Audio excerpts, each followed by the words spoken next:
ये विवेक बिंद्रा के 5 पॉइंट हैं। देखिए, ये बात आपकी सही है, ज्यादा लोगों को जानकारी नहीं है। इंडिया में केवल अभी भी 3.5-4% लोग ही शेयर मार्केट में इन्वेस्ट कर। कंपनी की जो ग्रोथ है वो जीडीपी की ग्रोथ के मुकाबले 2 गुना ग्रोथ होनी चाहिए। वो खुद तनख्वाह कितनी लेते हैं, ऐसा तो नहीं खुद बहुत मोटी तनख्वाह ले जाते हो, पैसा अपने घर पे ले जाते हैं। आपने 10 रुपए के जूस को 7 रुपए का बेच दिया तो बहुत ज्यादा लोगों ने ले लिया, लेकिन रेवेन्यू 30% कम हो गया। शेयर मार्केट की बात कर रहे हैं। अब शेयर मार्केट की हर कोई बात करता है, लेकिन समझ में किसी को नहीं आता। मुझे भी शेयर मार्केट के बारे में ज्यादा कुछ पता नहीं है, बस इतना पता है कि कभी कभी लॉस में चले जाते हैं और कभी आपको बहुत प्रॉफिट मिल जाता है। So how this works, I want my viewers to know this. देखिए, ये बात आपकी सही है, ज्यादा लोगों को जानकारी नहीं है। इंडिया में केवल अभी भी 3.5-4% लोग ही शेयर मार्केट में इन्वेस्ट करते हैं, पर हाँ। अमेरिका में 55% लोग इन्वेस्ट करते हैं शेयर मार्केट, ऑस्ट्रेलिया में 40%, यूके में 33%, जापान में 30%। इंडिया में अभी पूरी अंडरस्टैंडिंग नहीं। आज शेयर मार्केट को मैं समझना आसान कर देंगे, 5 पॉइंटर पकड़िए, समस्याओं का समाधान कर देंगे। पहला पॉइंट क्या है?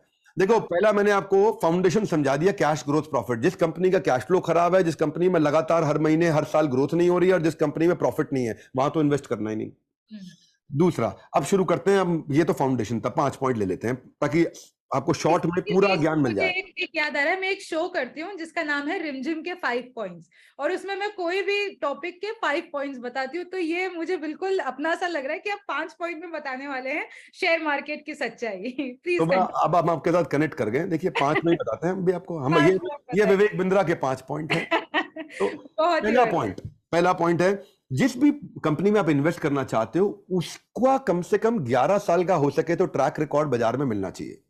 ठीक है। यानी कि उसने इकोनॉमिक साइकिल के अप्स एंड डाउन 11 साल में देखे हो। 11 साल में कहीं तेजी भी देख ली हो, मंदी भी देख ली हो, और उस दौरान वो कभी इलीगल एक्टिविटी में ना घुसा हो, उसका ट्रैक रिकॉर्ड पूरा मिल जाए। 11 साल की कम से कम ऑपरेटिंग हिस्ट्री मिल जाए, उसको एनालाइज कर सको। जैसे आयशर है, आयशर 73 साल से चल रही है। तो अब अगर आज से 11 साल पहले देखोगे, वो 135 पे ट्रेड कर रहा था, आज 3000 पे ट्रेड कर रहा है। तो आपको समझ में आ गया भाई, ग्रोथ है। ब्रिटानिया देखो, 129 साल पुरानी कंपनी है, 130 साल पुरानी कंपनी है। 2011-12 में वो उस समय वो 200 रुपए पे ट्रेड कर रहा था, आज 4200 रुपए पे ट्रेड कर रहा है। तो आपने पिछले कुछ सालों में अगर चाहते हो एक पॉजिटिव आज, तो याद रखिए थोड़ा 11 साल का इतिहास। ठीक है, ठीक है। दूसरा पॉइंट, कंपनी की जो ग्रोथ है वो जीडीपी की ग्रोथ के मुकाबले 2 गुना ग्रोथ होनी चाहिए। यानी कि जितनी तेज देश ग्रो कर रहा है उससे 2 गुना 3 गुना ग्रो करना चाहिए। ओके। जीडीपी है कि भाई एक साल में देश एक साल में कितना ग्रो कर कितना माल बेचता है पूरा का पूरा देश, एक साल में कितने का सेल्स कर रहा है। कंपनी की ग्रोथ, तो जब जीडीपी की ग्रोथ से ज्यादा, यानी कि कंपनी देश की ग्रोथ से ज्यादा डबल रोट पे ग्रो कर रही है ना। अभी जैसे उदाहरण के रूप में हमारे देश अगर 5% पे ग्रो कर रहा है तो कंपनी कम से कम 10% पे 2 गुना ग्रो करनी चाहिए। मैं रैडिको खैतान का एग्जांपल देता हूं।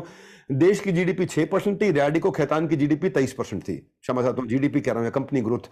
तो देश ग्रो कर रहा है 6% पे, रैडिको खैतान ग्रो कर रहा है 23% पे, और 11 साल से ग्रो कर रहा है, तो इसका मतलब भैया कंपनी ठीक है। तीसरा पॉइंट, कंपनी जो चला रहा है उस पर नजर जरूर रखो, उसको बोलते हैं लीडरशिप।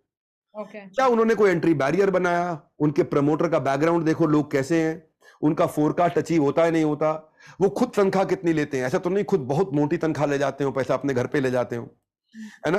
क्या वो अपनी हर कॉल पे अवेलेबल रहते हैं? क्या ऐसा तो नहीं अपनी रिश्तेदारी में पैसा बांट रहे हो, रिलेटेड पार्टी ट्रांजैक्शन कर रहे हो, अकाउंट्स उनके ठीक हैं? क्या ऐसा तो नहीं उनके चक्कर में उनकी लीडरशिप बार बार छोड़ के भाग जाती हो? अरे, लीडरशिप बार बार छोड़ के भाग जाती हो। क्या ऐसा तो नहीं कि उनके यहाँ कोई ईमानदारी पर सवाल उठते हो, कॉम्पिटेंट है, पैशनेट है, ये नहीं कि 10 धंधों में लगे पड़े हैं, इसको बस ऐसे किसी के हाथ में दे रखा है। अगर मैनेजमेंट ठीक होगी तो बात बनेगी। चौथी चीज, प्रमोटर का 51% अगर स्टेक है तो उसका इंटरेस्ट बना रहेगा। अगर जो मालिक है कंपनी का, उसका खुद का ही 5-10% रह गया है, 95-90% दूसरों के पास है, उसका इंटरेस्ट नहीं आएगा।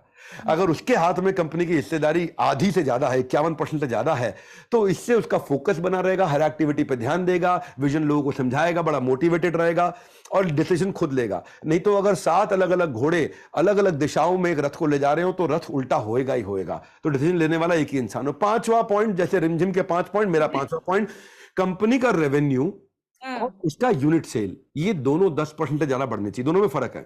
मान लो डाबर कंपनी है, उसके जूस के डब्बे ग्रो कर रहे हैं, भाई पिछले साल बेचे थे 100 डब्बे, इस साल बेच रहे हैं 105, तो वो 5% ग्रो किए। रेवेन्यू पिछले साल 100 था, इस साल 110, वो 10% ग्रो किया। हम कह रहे हैं दोनों ग्रो करने चाहिए, क्योंकि इसमें चालाकी हो सकती है। बट डब्बे ज्यादा नहीं बिके लेकिन महंगे करके बेच दिए, या हो सकता है डब्बे बहुत ज्यादा बिक गए पर सस्ते करके बेचे तो रेवेन्यू नहीं आया। है ना? आपने 10 रुपए के जूस को 7 रुपए का बेच दिया तो बहुत ज्यादा लोगों ने ले लिया, लेकिन रेवेन्यू 30% कम हो गया।